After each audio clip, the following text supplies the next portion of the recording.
we had gone through dock and appointment scheduling, and we had seen an outbound delivery, how we are managing it in the manual mode through SAP GUI. What are the different steps involved in it? So what we were not successful in doing is the queue got stuck. So I had resolved that queue. The queue got processed. Okay, so it's this delivery. So this was delivery 800055186. And if we go and check this delivery in the ECC level or ES4 level, over here, you can see the goods movement has been posted. So if I go to the document flow, I can go and see the material document as well, which has been posted for this particular delivery. Now, this has been triggered through the PPF action from the OD level, as we were discussing yesterday. So when we are entering into the PRDO transaction, remember, you will always land into the ODO level, outbound delivery order. Okay, so this is where we are right now. The OD, the outbound delivery for this particular delivery will get created only when the post goods issue is been triggered. So the picking and the packing happens at the ODO level, and the goods issue happens at the OD level. Okay. So now at the OD level, if you click on PPF actions, so this is where this particular action has been triggered, which in turn has created the queue for the material document to be posted in ECC. Okay, so if you click over here on the log, you will see the queue which has got generated. Okay. Now, one thing that we have not yet done is we had assigned this particular delivery to a shipment, which we had created. Sorry, not a shipment, but we had created a transportation unit, and then we had assigned this delivery to a transportation unit. So that transportation unit did not get reflected in ECC. Okay. So there was a reason behind that. So the reason behind that was the setting in the distribution model for this ALE communication that needs to happen. So I'm going into the transaction BD64. So over here, you can see I've created this new distribution model, ALE EWM. So earlier, this was not there in this server. Okay. So within this, I have assigned two message types, SHIPPL and SHPMNT. Okay. But I did not get time to create the test data. So that is something that I will test tonight, and then I will show it to you guys once it starts working. Okay, so I will show it to you. My plan is to work on the test data tonight, and then I will show it to you in tomorrow's session. The initial plan was today, but I was not able to create the test data. Okay, so apologies for that. But I have set up the distribution model. So what happens is that for this shipment document to be distributed, the transportation unit to be distributed into ECC, this distribution model needs to be generated. Without that, it will not work. Okay. This is not required for when you create the shipment in ERP and the shipment needs to flow into EWM. For that particular model, this particular distribution model generation or creation is not required. But once you want to create the TO in EWM and then generate the shipment based on that into ECC, this particular distribution model needs to be created. So how do you create this distribution model? So you need to go to the transaction BD64 to end up in this particular window. And then after that, you need to click on the edit button over here. So right now we are in the display mode. So therefore, these three buttons will be in a grayed out option for you. Okay. So these buttons are now activated. So you need to click on create model view over here, and then you can give your own name. As I have mentioned, I will be setting it up for you guys on this server. So you guys don't have to do it in this server. Okay, already it will be done. But when you guys are doing implementation in a fresh box for any client of yours, then definitely, and if the client its requirement is that the transportation unit should get created in EWM, and then it should go and create a shipment in ECC. In that particular case, this model view needs to be created. Okay, and you need to, that is a one-time activity. It's not for every warehouse you need to do it. Okay, since it's the ALE communication model that you guys are generating. So once you give a short text as per the description that you want to give, you can give this kind of a description which clearly describes that it is a distribution model for ALE communication. Okay, and then over here the technical name. So that is also something which is up to you what you guys want to give. Okay, so once you do that, what you need to do is you need to click on add BAPI. No, you need to click on add message type. Okay, you don't need for the previous distribution model, we were adding BAPIs, right? So for the one for outbound delivery, for inbound delivery, for manufacturing, the BAPI adding option is there. So for this, we need to add the BAPI. But for this distribution model, for ALE communication, you just need to add the message type. Okay. So when you click on message type, it will ask you for the model, which is basically this ALE EWM, and then the sender system. Okay. So the sender system is this, and the receiver system is this. So the sender system is the EWM system, and the receiver system is the ECC system. So if you're using a decentralized environment, the ECC system will again have the logical system. So you need to mention that particular logical system. Okay. And then the message type. So the message type over here, there are two message types that you need to add. One is for SHIPPL and one is for SHPMNT. Okay, so both these message types, one by one, you need to add into the distribution model. And only then it is going to start working. As I mentioned, I have not tested it, and I don't want to spend my time in today's session doing this testing. So therefore, I will be setting it up tonight, and I will be able to show it to you tomorrow. Okay, so that is for that is rest assured. But extremely sorry, I did not get time last night to set up this entire test data flow and test it myself before I show it to you guys. Now, let's go back to the delivery, the outbound delivery.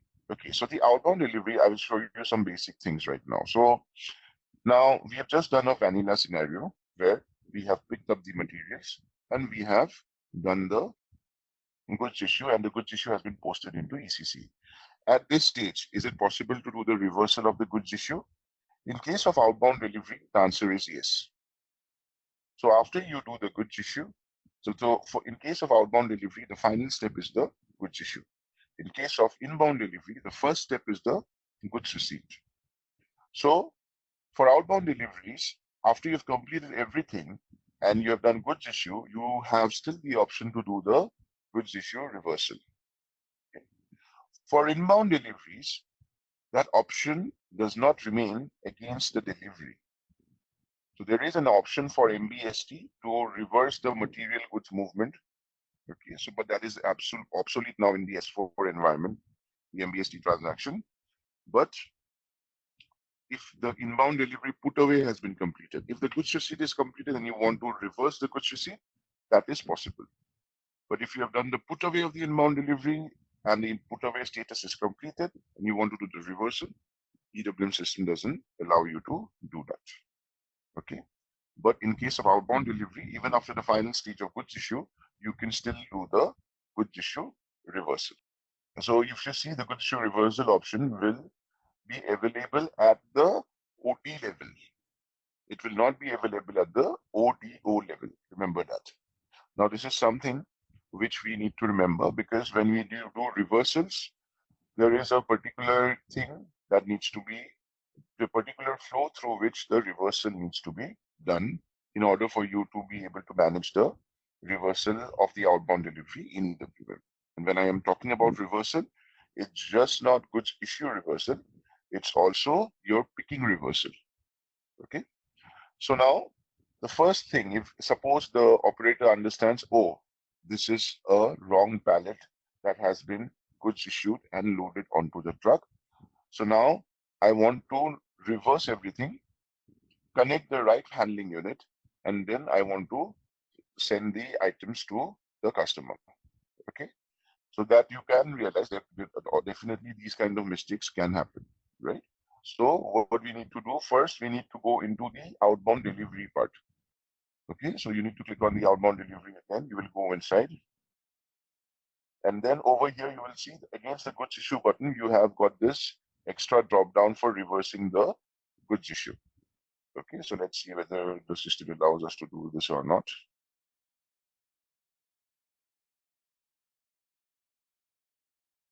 if you see over here, we got an error when we are trying to do the goods issue reversal because the goods issue was posted on yesterday's date and the period has been closed now, right? So the goods issue got posted on 31st of July and we are trying to do the goods issue reversal on 1st of August. So therefore the system is giving us an error.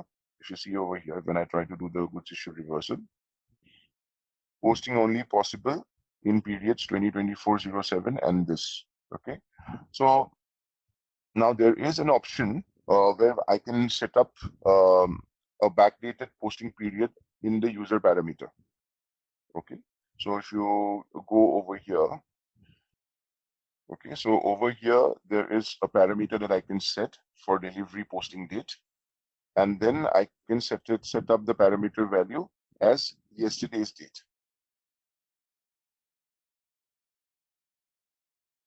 If any one of you working in EWM, if you guys know about this parameter, kindly just push it in the, yeah, this is the one.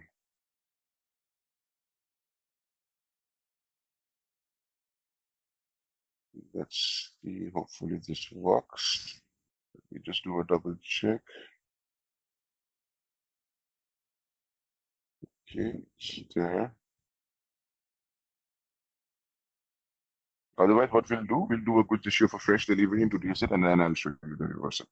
Okay, that is not a problem. Okay, so we go back to OD. Did this do a hard refresh? Let me see. Because sometimes what happens is that, especially in the delivery transactions in EWM, if you don't do a hard refresh, the older memory cache is still active. Okay, so that is the reason why you won't be able to, even if you make any changes, suppose a config change or whatever, it doesn't catch up until and unless you do a hard refresh. Okay. So this is something that SAP has not worked on. I don't know, for so many years I've seen the same thing. There's no SAP note also for this particular thing. 310720 not expected. Okay. So I think I have to, I understood what is the issue. Maybe let me just see. Try one last time before we use a fresh data.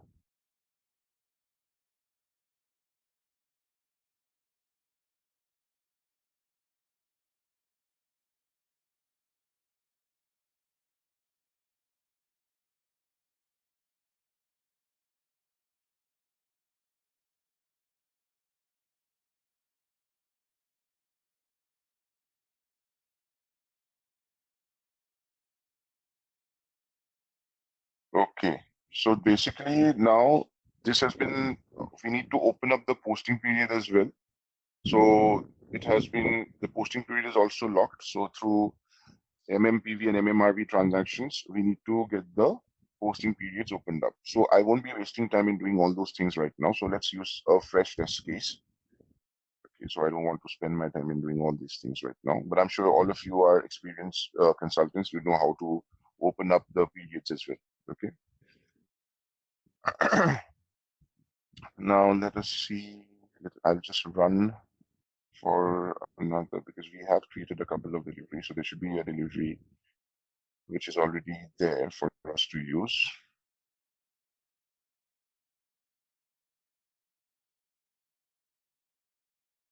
So 4402 was the one which we were already working on. So let's try to work on 4401.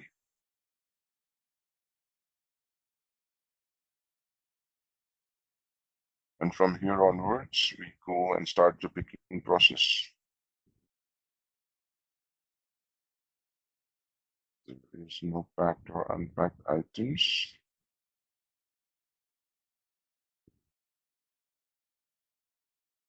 The warehouse task has got created, is it? Let's see. Okay, so there are two open warehouse tasks already created for this. Perfect, no worries. Okay, so I'll just go and create a picture quickly.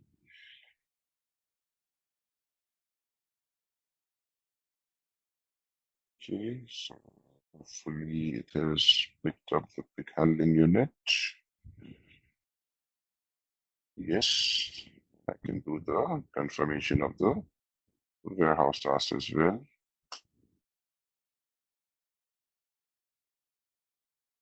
So the warehouse tasks have been confirmed. Now we need to go to that packing work center because there is a POSC setup, so which triggers it to that packing work center. We have done the same steps yesterday as well, right? So we go over here, and this is the packing work center. We'll just take quickly the handling unit, so that because within that packing work center there will be multiple handling units, right? So a lot of people do testing, so there might be multiple handling units lying in the packing work center.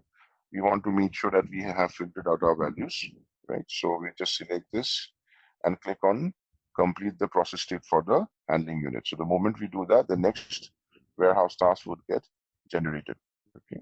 And it would also populate over here. So this is the next warehouse task, which will push the material from the packing work center into the goods issue zone. So the warehouse task is created for that particular purpose. So it is 10,5424. So we go to EWM monitor, because if the warehouse users, generally they will not be using this, they'll be using RF. But if they are using SAP GUI to do the task confirmation, they will be using the they'll be using the EWM monitor. They generally don't use the PRDO transaction so much. They are more accustomed to using the EWM monitor. Okay, so for this we go to warehouse task. So there's only one warehouse task because the PKQ is just one, right? So there will be only one warehouse task which is open now. So now we'll just confirm this warehouse task in the background. Now we can do the goods issue. Okay, so we now start doing the goods issue. So the picking and the packing is completed. So the warehouse task which was created for the goods issue area as well, that has also been completed. So if we click on goods issue now, the system should allow us to do the goods issue. So you can see the goods issue status has been completed. And now if I click on the outbound delivery, you can see the OD has got generated. And within the OD, if you click on the PPF actions, there is a queue also, fresh queue has been triggered, which will be posted into ECC. Okay, so let me quickly check whether the delivery goods movement has been posted or it got stuck like yesterday in the queue.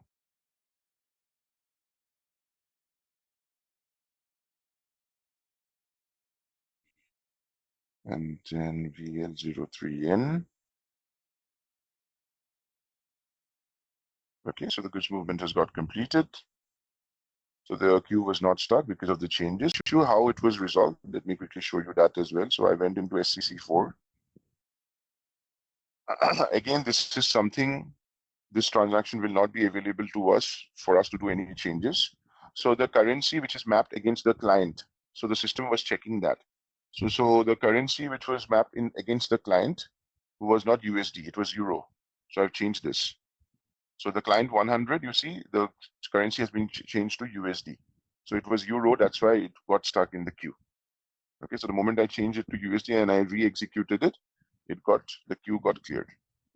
The queue has got processed. Now I want to do the goods issue reversal. So I'll just click over here. Again, I'm at the OD level, remember that. Click on reversing of goods issue. It is still giving me this error, strange, okay. ERPM7053. Okay, where is the details not coming in? Okay, so what I will do, guys, I will see, I will check this and show you guys the reversal tomorrow. But theoretically, I'll just quickly explain to you. You need to do the goods issue reversal. Once the goods issue reversal is done, this OD which got generated needs to be deleted. Remember that. This OD, not the ODO, the OD needs to be deleted. Okay. So once you delete the OD, there is a transaction in EWM called SCWM cans pick. Okay.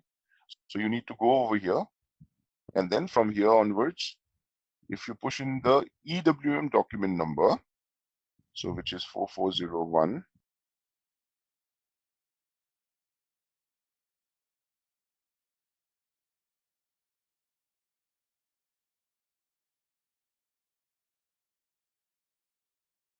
Yeah, so it is not showing up because we have not done the goods issue reversal. We have not deleted the OD.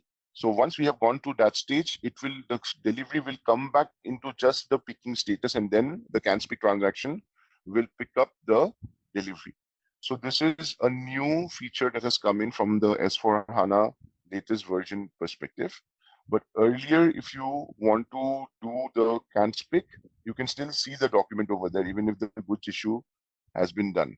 But when you see the document over there and you try to reverse the document, then over here to reverse the picking, basically you need to click on cancelling of warehouse tasks and releasing of warehouse tasks. If there is an open warehouse task, you need to cancel first and then click on release. If there is no open warehouse task, you need to click on release of stock. So when you click on release of stock, basically what happens is that the stock or the handling unit, say for example, this particular handling unit, which is assigned to this delivery document, it gets released. That means other deliveries can also pick it up now. So this handling unit, which if incorrectly picked up by the picker, will get released. And then other documents can also be picking up this particular handling unit number. Okay. So the earlier feature was you can still see the document, but when you click on release stock, then it will throw you an error that for this document 2202 in this case exists, like this. It will tell you, it will mention this particular document number. So basically what you need to come and do then is then do the reversal, delete the OD. Sometimes people do the reversal, but they forget to delete the OD and go to CANSPIC. And that is when again the system will throw you an error. It will not allow you to do it. Okay. So remember this part. Now I will definitely check on my end because I don't want to spend my time doing config checks and debugging right now in order to not go ahead with the flow. So we'll continue with the flow, but this is how you can do the CANSPIC reversal. Theoretically, we were just there, but tomorrow I will show it to you from a system perspective as well. Now, how often this is being done? In a day-to-day warehouse, it depends again. It depends on how efficient the stocks have been placed in the warehouse. Why I'm saying that is from a physical inventory perspective as well, that how efficient the stock has been placed in so that the correct stock gets picked up, and how efficient, if it is a manual forklift process, then how efficient the forklift operators are over there in that warehouse. Generally, the percentage is close to 5 to 10%, especially if you ask me from the European warehouse sections. It's close to that. The percentage goes a bit up if you travel towards North America in terms of these kind of cancellations happening, because all the warehouses, they will also be having a KPI to check that how many picked orders are being cancelled, and again you have to repick, because that's a additional time that is being spent by the picker basically, and it impacts the overall efficiency of the warehouse operations. Yeah, so they maintain these are key KPIs for a operator. So all these things are checked. So wherever I've seen there are automated warehouses and they are functioning perfectly, obviously these kind of issues are very rare, right? So because the robots generally will not be making these kind of mistakes of picking wrong stock, wrong handling unit, and all these things, provided again the physical stocks over there are synced with the system stocks. Now, from here onwards, what we will do, we will move into some other interesting part from a outbound perspective, which is called the wave processing. But don't worry, guys, I will show it to you in the system, all these things. Yeah. So we will not finish off over your training without giving you guys the physical demonstration. So be rest assured about it. Okay, so now talking about the wave functionality in the goods issue process.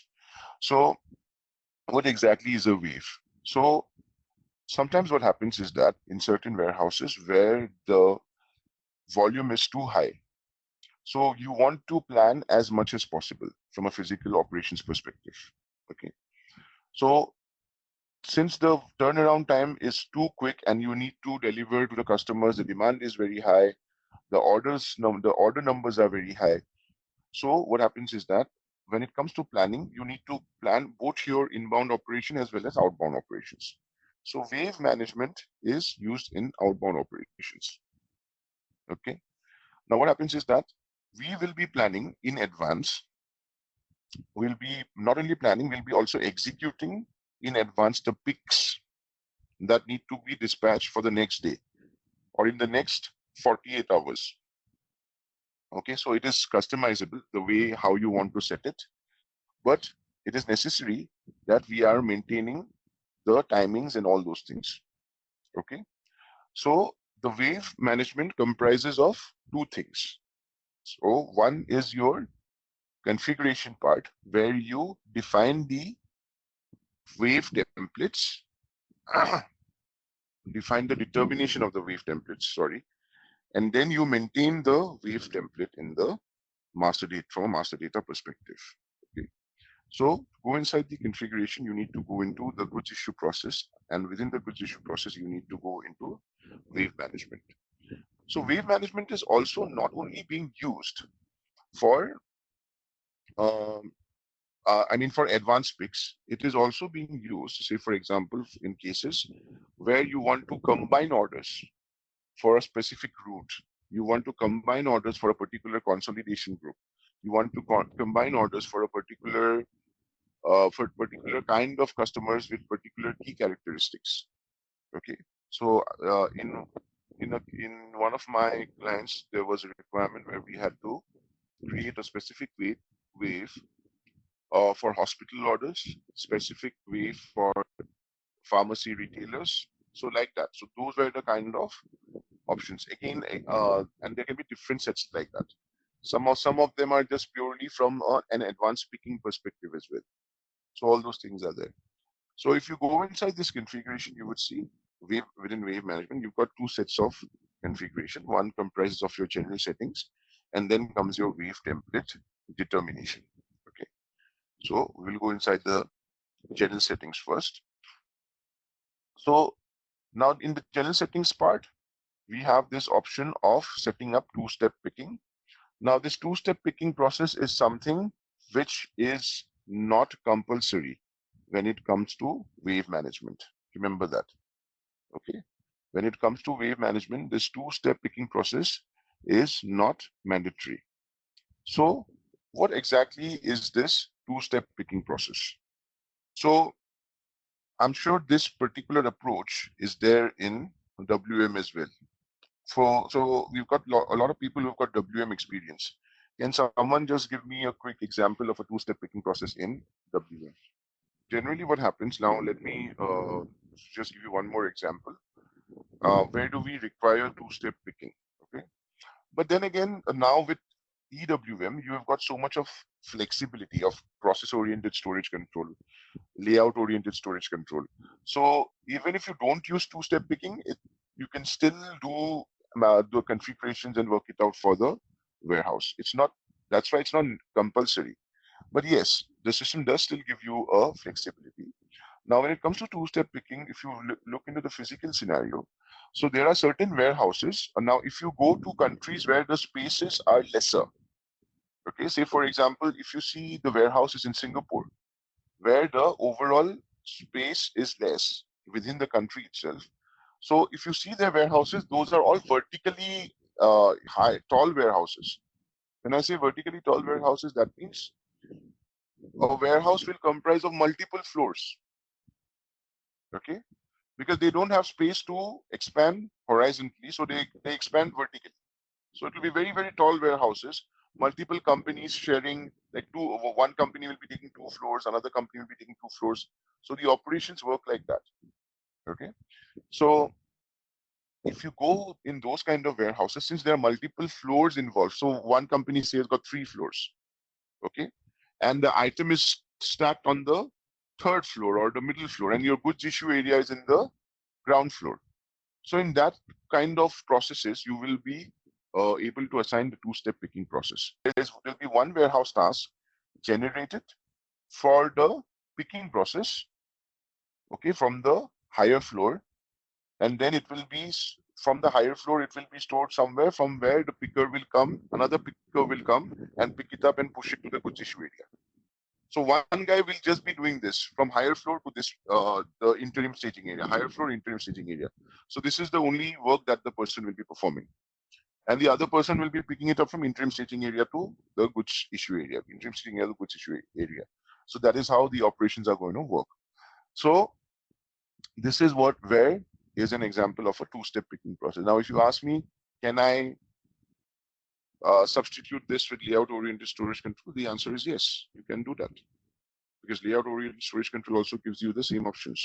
You can definitely do that. It's not necessary that you need to use two-step picking process, okay?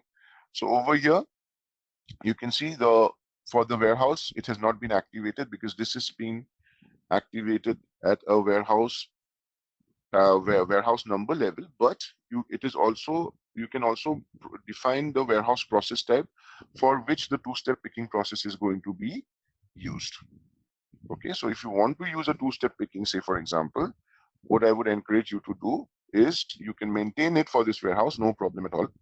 Or if you're creating your new warehouse, obviously when you guys are going to test it, you guys are going to create your own warehouse.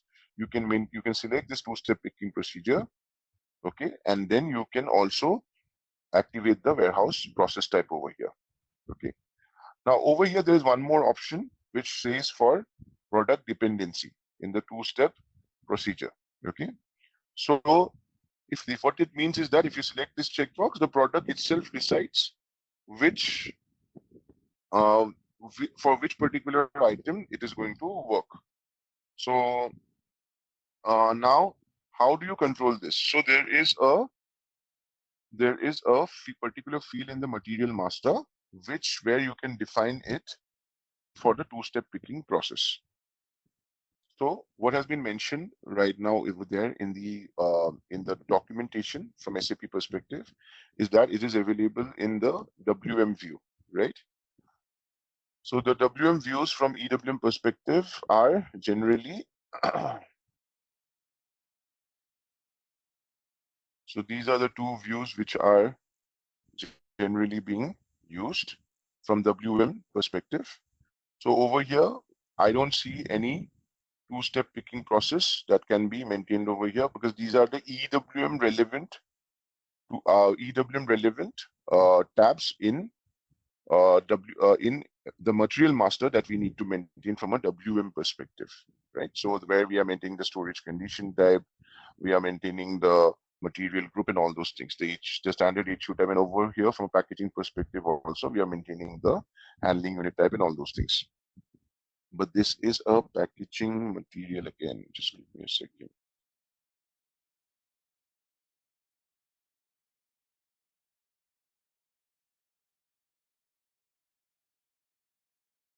Okay, so over here as well, I don't see that additional indicator. But in the EWM master, let's quickly check that as well. So this is the product that we were looking into.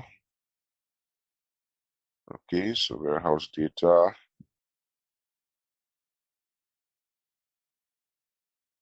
So you can see there is an indicator over here from a stock removal perspective within the two-step picking procedure.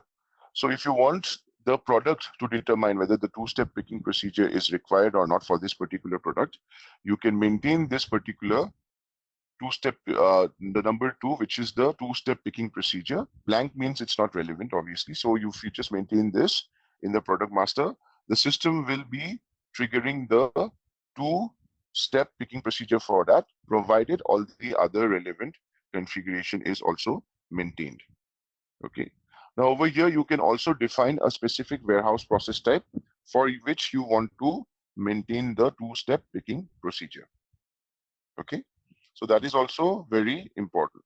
So you can maintain the warehouse process type over here. You can create a new warehouse process type for which you want to have the two-step picking procedure, right? So let's say, for example, let us see whether it is already created or not for this warehouse. So what will happen is that in that case, if the process type which you have created for two-step picking procedure, the process type determination indicator is maintained in the product. If you don't maintain the two-step, that is also fine. But if you maintain the process type determination indicator over here, based on which the warehouse process type gets determined, and it determines the same warehouse process type for the two-step picking procedure, then also it will work for that product. Understood? Okay. Okay. Got it. Yeah, Got it. but if you want that, you know, to be very product specific and all those things, then you can definitely keep this checkbox activated, and then it will be working only for those specific products. If I remove this and I maintain the warehouse process type, but this warehouse process type is determined as well, right, and by the system. We will see that. So this determination indicator, if you maintain over here for that warehouse process type, the system will still take this material, consider it for the two-step picking process. But if you activate this checkbox, it will only, then you have to maintain in that two-step picking procedure, that particular field you have to maintain against those products, and only for those products the two-step picking is going to work. Okay. Got it. Got it. Now got it. Yeah. Okay. So now let's go jump back into the screens. One strange thing that I see with this service that it does allow me to open more than 6 sessions. Even with S4HANA, I think the sessions are limited to 6 only, right? From my experience, maybe I've worked on those kind of clients only where the only 6 sessions are allowed. It might be my mistake. What about you guys? Have you guys experienced having more than 6 sessions right now in the latest S4HANA versions for one server? It's good. I mean, we can open up more sessions, but it becomes even more chaotic. Okay, so this one, I will go to Pro now.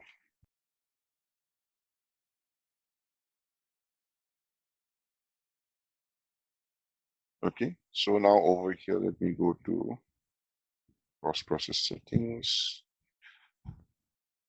And within warehouse task, we have the definition of warehouse process type. Okay, there should be one warehouse process type. Let us see, which has been defined for two-step picking. I think this is the one. Okay.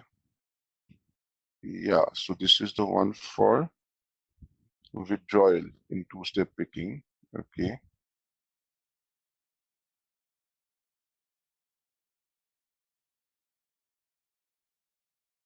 So what we're going to do, let's quickly check in the warehouse 1710 as well.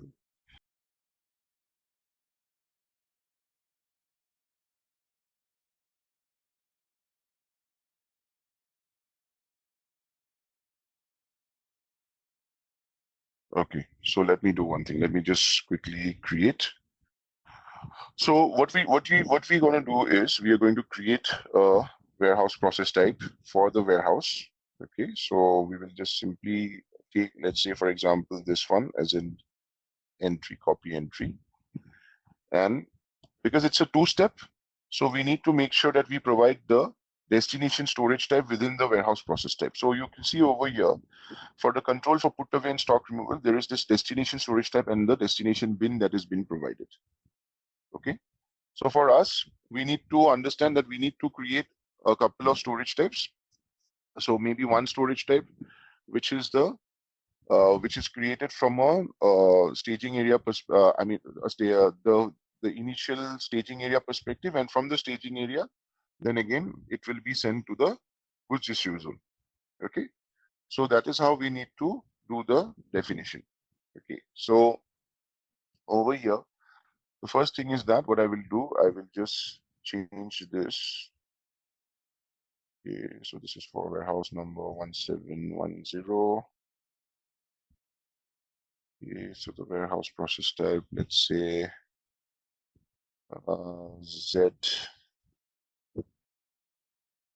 ZSTE1.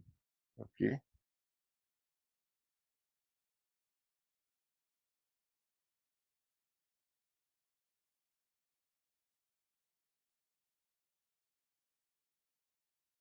Okay, so picking from second floor, and over, let me check quickly the warehouse process category, warehouse process type category, stock removal is perfect, activity is pick, manual warehouse task is forbidden, all these things work.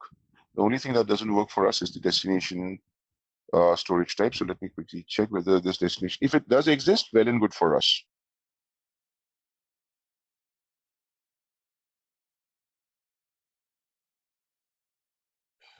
So 1710 to SD zone. I don't think it would exist, but let's see.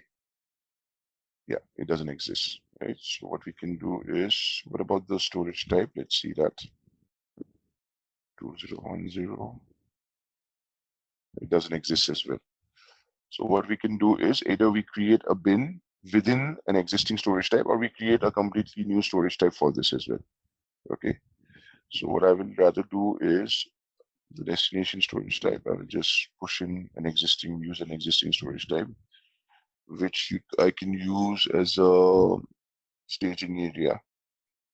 So I will try to use this, but this is the outbound staging area, which is for the goods issue zone. So the bins which have been defined within this is the final staging area, basically. So for outbound, that means for this particular warehouse, there is no staging area which has been defined, which we can use, the interim staging area. Okay, so it's better that we create one new storage type.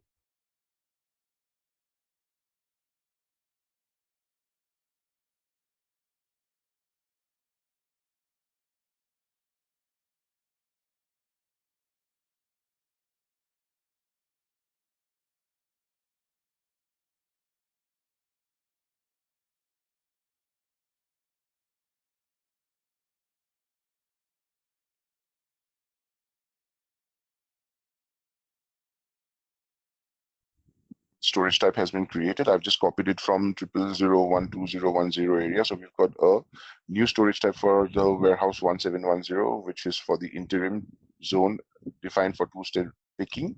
Now but we have to create a storage bin for this particular storage type.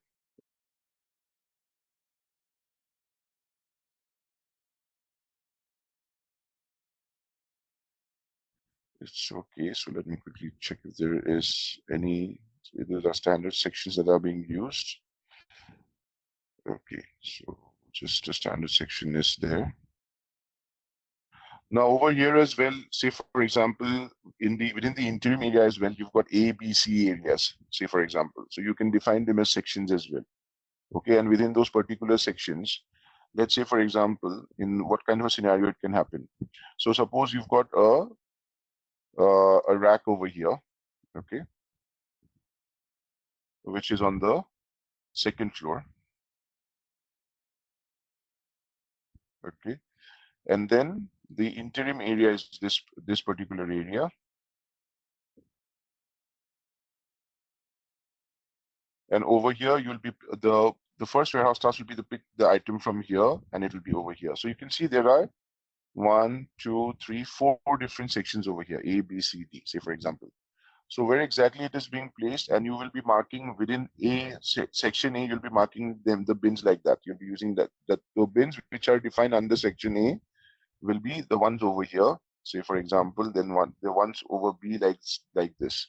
So for the operator also, it becomes much more easier to identify, right? So that way you can define your sections. But for us, we are not going to put in so much of efforts right now. So I'll just simply maintain this just 0001. That's fine. But it's completely flexible. You guys can do it as per, again, the layout of the warehouse. Now I'll just quickly create a bin. So this is interim enter to step. Okay. So the storage type is 2010. Done. Okay. So we go back to the warehouse process type 2010.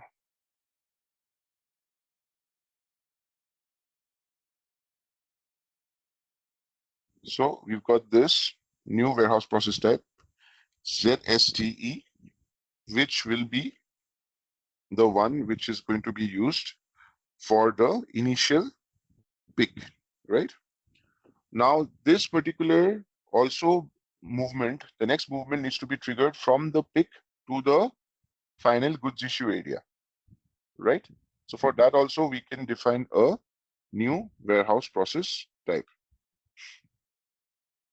So what we can do is that we can just simply define another new warehouse process type for this, or we can use an existing one from which is being used to send the items from an interim area to the goods issue area. So we'll just first save this, and then we will quickly create one more. So let's say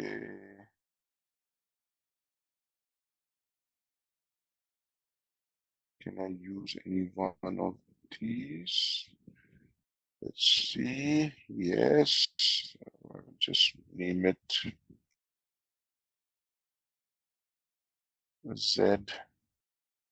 ZSGI. Okay. Two-step. Second step.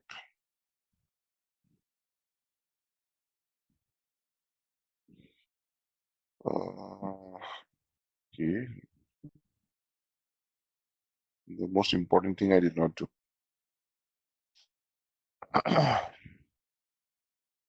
Okay, so this is fine. Why?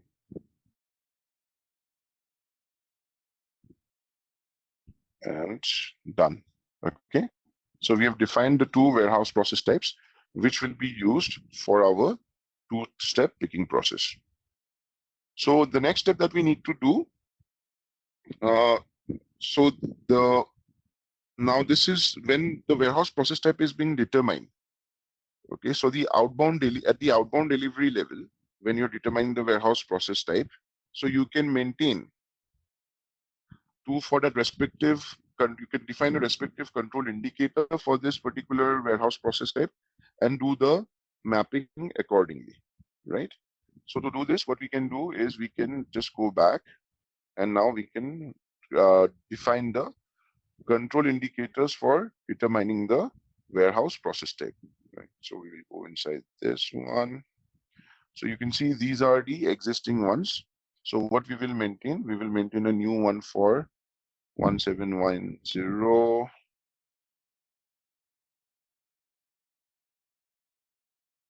Let's name it R1, because YZ everything is being used right now. And this is simply, we will just maintain it as two-step.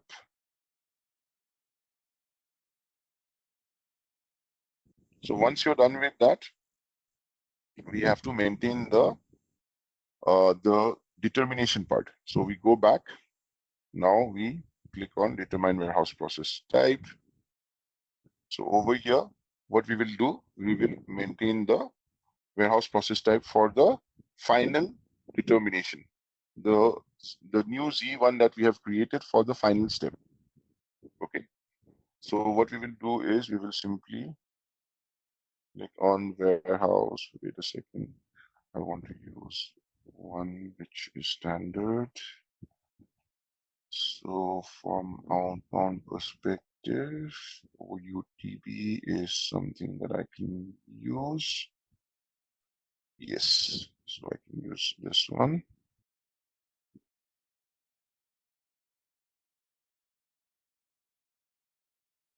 So if you want to use the item type, it's up to you whether you want to use or not. I'll be using the process type determination indicator, and then also I'll be using the new ZSGI. Okay. So done. So all these things are done now, right? Now, again, we go back to because we have created our two-step, we have to still map the two-step picking procedure configuration. So why we created this new warehouse process type is because we wanted to make sure that the two-step picking procedure is completed, right? So we can do this particular configuration. So therefore now over here, which one will be maintained? The first one, right? So if you remember, we have created two ones. So this is for the this one, ZSTE is the one which is picking from the second floor. So we'll be mapping this one over here. And then once we do the mapping of this one, we will be saving it.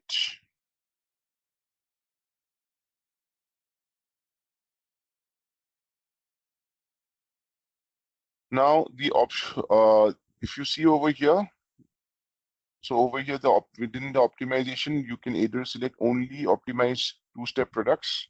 So that again, another control is over here, or optimize all products. So if you want to do it for all products, you can do that as well. If you want to use, this is basically from optimization perspective. If you want to use, if you don't want to use, and you are simply using these two controls, the product dependent control and the process type, that also can be done. Okay. Now this will be triggered based on what? Based on the wave release. Now the wave release is manual. It can be manually released. It can be automatically released as well based on the timings that is being set up. So let us now move out of this configuration. So after this, next is the maintenance of wave types. Okay. Parallel processing of waves will not be discussing right now. First, we will go through the wave type, wave determination, and the wave type general setup. Okay, so we go to wave types, maintenance of wave types. And over here, you can see the wave type which has been maintained is this one, Y214 wave template for stock removal Y214. If you want to create your own wave template as well, I would recommend that if you are doing it, I've already set up the two-step picking procedure configuration. I would recommend that you guys create a new wave type for the two-step picking process as well. Okay. So over here, you just maintain the wave type and then the description of the wave type. So this description you see is a wave template for stock removal using Y214 warehouse process type. Okay. So this Y214 is a warehouse process type. So next is maintain wave categories. Now within wave category, this is again something later on when we'll be maintaining the wave templates, you will be seeing that whether we will be using, how we'll be using this wave template and how we'll be using this wave category. But this is a definition step, so you have to define it over here. Okay, you have to define the wave category over here. So as I mentioned to you, the assignment of the wave is something which can be, assignment and the release of the wave can be done automatically or it can be done manually. Okay. So if you want the waves, the automatic wave to be created, so you need to make sure that the particular configuration is also activated. Okay. If you want the automatic wave to be generated. So over here, if you see the different warehouse process steps which are defined for all the warehouses are there. So only the warehouse process type for which a wave template has been defined, you can see for this warehouse, it has been activated, the auto wave creation. Okay. But as I mentioned to you, this is something which is by default necessary for any warehouse process type which you have defined for your wave template generation. Now, even if for the two-step picking procedure, we had created those Z waves, right? Activated against this particular, not the mezzanine one. I'll be activating the wave for this one. Okay, and I will save it. So once I've done that, I will quickly go into the master data part where I can maintain the condition record using the wave condition record maintenance. Okay. So the transaction to do that is /o/scwm/wdgcm. The wave template needs to be maintained. So over here within the condition type for the wave template, so you can now choose as per your warehouse number. So let's see whether there is any existing condition records which are already being maintained. So 1710. Okay. So the wave condition has been maintained, and you will see the condition type over here is 0 ODL. Then there is carrier ship to, then this, what exactly is this field? So these are basically when you're setting up the condition records, you would be seeing that these are the different fields which are available. We will check in the field catalog. So based on the different fields, you can set up your condition table. And based on this condition table, you will be mapping the condition table to the condition type. And when you use this condition type, automatically all those relevant fields will populate. Okay. So over here, you see what has been maintained is the already existing condition record. What has been maintained is the warehouse number, the route. Okay. These are the two things that have been maintained, but it also gives you the flexibility to maintain the permutation and combinations against all these different aspects as well, like carrier ship to, this depth departure. One second, it was going departure calendar schedule. Okay. So the departure calendar schedule is basically you'll be checking you will be defining departure calendars, and based on that, I mean, which will comprise of like when the shipment can go out, and all those things, which are the dates, times, just like a factory working calendar. Okay. So you can select that and make the combinations accordingly. Okay. So this is where you maintain the condition records, and based on this, the waves will be generated. And the template number that you see over here, 104. So this is basically the wave template. Okay. So the wave template is one where we are maintaining all the relevant wave template details. So we will check out those things as well, the determination part and all those things. So over here against the wave template, that for two warehouses, 1010 and 1710, these are the two warehouses for which they have maintained. Now, the thing is that we have seen that the mapping which we have done for the two-step picking process is for the second warehouse process type. So how will the first warehouse process type work? That is also important, right? The one which we have created to pick the item from this rack. So now all the mapping that we have done from a two-step picking procedure is for this from here to the final goods issue area. Somewhere over here, say for example. Okay. So this is the mapping. So we had created my question is, we had created two warehouse process types, right? So one was for the warehouse process type, which we had created for two-step picking from here to the GI zone, correct? And there was one more warehouse process type. Let me quickly check that, the naming convention. Okay. So one thing that we need to do in terms of the configuration is make sure that there is a search sequence which has been assigned for this particular process. Okay. Otherwise, the system will not be performing. How will it understand from which bin to pick and what to do? So that thing is important, that you need to make sure that the storage type search sequence is maintained correctly, right?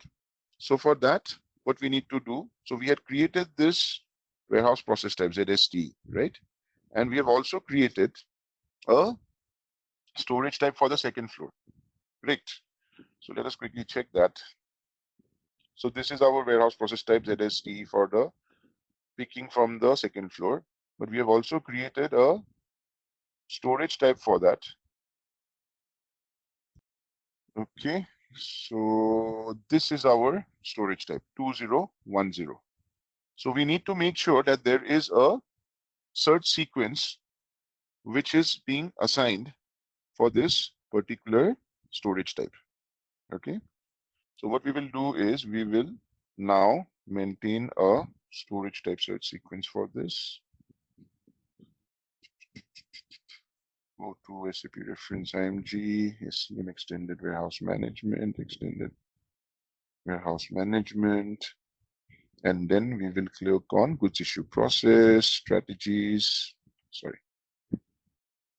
Okay, so over here we straight away go to specify storage type search sequence, and then we will create a new one. Let us see there is anything for two-step picking for us.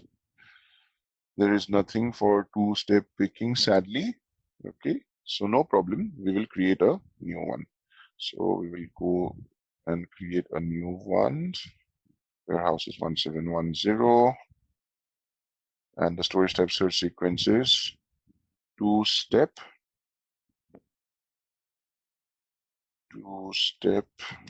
picking search sequence. Okay, and then we will assign the storage types over here. So the storage type is, within the two-step picking process, our storage type is 2010. This is the first sequence. Okay, and then one important thing that needs to be done is the stock removal control indicator, right?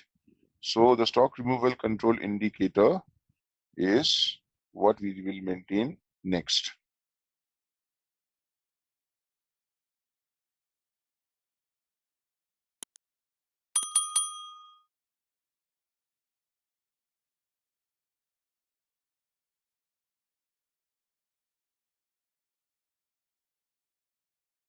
So next, so we will do the assignment. So we have got this one. So for the warehouse process type, which we have initially defined for the withdrawal process. So we will be doing the mapping for this particular storage type search sequence. Okay. So the mapping will be, so I'll just copy this one. New entries. What am I doing, man? Copy. Okay. So the stock removal control indicator is 2STE. Warehouse process type is ZSTE, right? And storage type search sequence is 2STE. Okay. Everything is perfect. I will just, okay. So this is also done. Now, the important thing is that for the product for which you want both these warehouse process types to be determined, ZST and ZSGI. So the important thing is the product master needs to be updated with the correct stock removal control indicator. Okay. I will keep this set of data ready for you guys tomorrow so you can see the warehouse task getting generated for this. So over here, you see the stock removal control indicator, which is not mapped over here. So this one, just scroll it down. The two-step picking removal indicator needs to be maintained, which is this one. Okay. And also you need to maintain it as two-step over here. So both these two things need to be maintained along with the process type determination indicator for which one? For the one for your final step.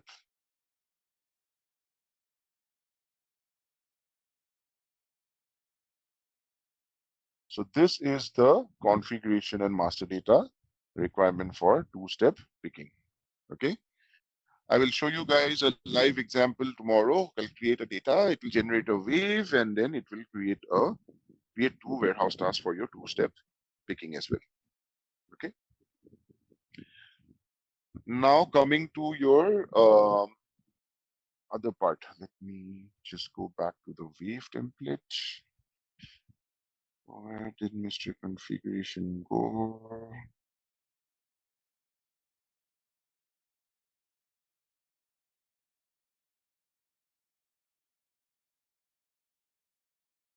So we had gone through the basic general settings. Okay. Now we will go inside the wave template determination as well.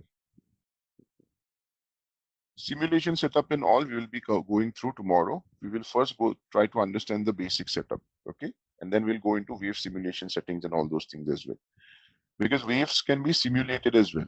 When you are running the EWM monitor, if you want to do some advanced planning, you can generate wave simulations.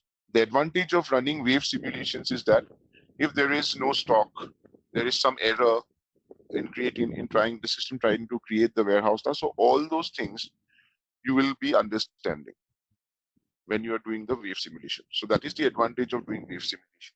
Okay. So many organizations I've seen, they actually do run wave simulation. So you see there are options for wave simulations over here. Okay. And after you simulate the waves, you have an option of, if you have activated the log for wave simulation, then you can go through the wave simulation log as well. Okay. And within this log, you will find all the details if there are any errors. So you can then correct the errors before you release the actual wave. So that is the advantage of wave simulation. So from a planning perspective, the system gives you a better foresightedness in terms of doing the preparation for the big warehouse tasks, so that the orders can be delivered to the most optimum level to the customers. Okay, so we go back into configuration. Now over here, this is basically the field catalog that I was talking about, which we will be using to comprise a particular table. So there are different tables. So don't be boggled by these technical names. These are just the field names. Okay, so this is the field name for activity area, say for example, that you see. So descriptions are over here. So you can just go through the description and each and every field name will be provided over here. Okay, so if there is a Z field that needs to be created, so that Z field can also be maintained over here. Okay, so if you want, so if for example there is something, an additional field which needs to be generated with a new data element. So generally what happens is that there would be cases where you will be required to have additional fields based on which the wave template will be determined, right? But those additional fields are not available in this field catalog. So you need to make sure that those fields come up over here. Obviously, once the Z field comes in, so the Z field also will have either a standard data element or a Z data element. So those things need to be maintained over here. Okay. Only then you can use it to create a condition table using these fields. Otherwise, you won't be able to do it. So right now over here, whatever fields are available in the catalog are all standard fields. Okay. So you can go through the description one by one, what exactly it means. So these are what the fields are currently available. Okay. So there is a bifurcation of header and item fields all as well over here. So you can do the bifurcation like that. You can bifurcate as per item fields. You can bifurcate as per header fields. That way also you can do the field description. Okay. So these are the specifics of fields. So now let's go back and go inside condition tables. So over here, let's see. Okay, so for this particular condition table, say for example, the field names which are there is warehouse number and document category. Okay, and the other table which is there is having these fields: warehouse number, document category, that means outbound, inbound, whatever, document type, customer, carrier, means of transport, shipping condition, route, and departure calendar. This is the one which we saw earlier in the wave template condition record maintenance, right? So warehouse number. So if you see over here, there is something called as document category. So this document category you can find where? You can find, so document cat, whenever you're defining the delivery documents within configuration, there are different document categories. Okay, so say for example, for outbound, now I'll just show you where you can find these things for a particular delivery. So you see for this particular delivery document, if you open the form view, so you'll find the document category over here, BDO. The document type is OUTB. So these are two different things. Remember that. The document category is equal to not the document type. So there are two different things. So if you're maintaining it like this, so the fields are also different. See that this is the document category and this is the document type. So if you want to maintain condition record specifically for those kind of document types, you can do that. You're free to do that. Okay. And if you want to suppose add additional fields over here, which are from here, you can just click on this edit button over here and you can add the fields over here. Okay. So you can just select a particular field and then you can just click on the move to right button over here. So this for this particular table, it is not allowing because this is, let me see. Yeah, it is not allowing us, but if you want to create a new table completely, you can do that. You just need to keep adding the fields over here on the blank. So when you enter inside this config node, you see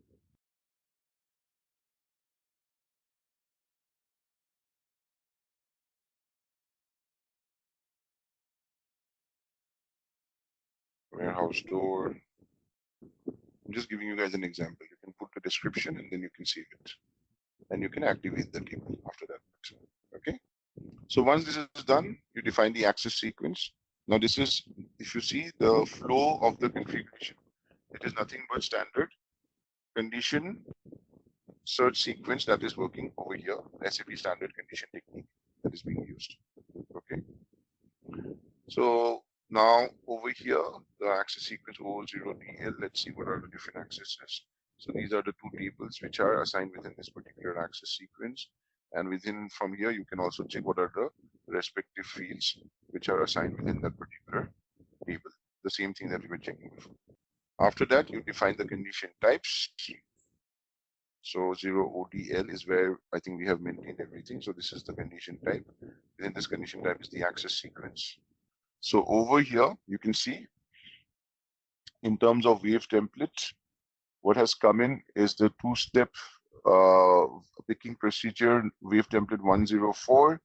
Wave type is this, wave category is this, release method is automatic, immediate, automatic, both two-step releases. So I put a single release. That means step by step. Then over here, exception handling. Now, what is exception handling? Exception handling is nothing but where suppose a warehouse task is created for a operator to pick up the material from a specific bin. There are a lot of different exceptions. I'm just giving you an example of an exception. So the operator goes there and identifies, oh, this material is not lying in this bin. Then in that case, it's an exception. Okay. So from an exception perspective, you also have bin denial. So what after the exception is done, now what are we supposed to do from a bin? So leave item in wave, release wave again later, remove item from wave only if other stock is available, create warehouse task with alternative source bin immediately, remove item from wave even if other stock is not available. So based on how the warehouse or the business wants to go ahead with it, you can maintain the setting for the exception handling over here. Okay. So you for the two-step picking process, if you're activating, you will choose the two-step picking option over here. Okay. So even for the optimization process, we saw when we were setting up that first configuration in two-step picking, we had that option of optimization. Okay. So number one is optimize only two-step products. That means where in the product master I have maintained that two-step picking. Optimize all products, no optimization. Okay, so we will not change all these two setups. And then from there, you can maintain the cutoff timing and the release timing. Okay, so the cutoff time is 6 a.m. suppose, and the release time, the wave will be released at 6:30. The next is at 8 o'clock. And then the cutoff time is 8 o'clock and the release time is at 8:30. That means the wave will be released at 8:30. So the picking completion time has also been mentioned over here. You can see. So the release time where is the wave will be released at 6:30. That means the expectation is that within the next couple of hours, the picking will be completed. And after that, in the next 50 minutes, the packing will be completed. And after that, in the next 5 minutes, the staging will be completed. So all the different, and after that, after 15 minutes, the entire process, the overall outbound process will be completed. So the wave will be completed. So this is what has been set as a calendar. So for one wave release, basically, which happens at 6:30 a.m. in the morning. So the completion time is the wave completion time is 9:30. So that is 3 hours. So for every wave release, the overall completion time that has been set is 3 hours. This has been defined in the system. Now, if you want to maintain the cutoff days, the release dates, all those things also can be maintained. Okay. So if you want to maintain it in advance, all those things, so cutoff days basically is how many days in advance you want to maintain, how many days in advance you want to release. All these things you can maintain in the cutoff days and release days. As I said, we will be using Wave also to do advanced picking, 1 day in advance, 2 day in advance, like this. I've seen from my experience, the maximum that I've seen is being done is for 48 hours, not more than that. This is from my experience, but you guys are also working in different projects and you will be working in different projects in the future. So you might be having different requirements as well coming in from the customers. Okay. So this is where you maintain the wave template and the wave template timing. And this is where you also control whether the system, it will be automatic or it will be manual or how it is going to happen. But remember, even if you maintain automatic and all those things against the warehouse process type, if that automatic wave release is not checked, which we have seen in the configuration, then the system will not allow you to release the waves automatically. Okay, the wave will not be generated also, even if you're releasing it manually. Okay, brothers. With this, we come to a conclusion of the wave configuration, two-step picking configuration, as well as master data.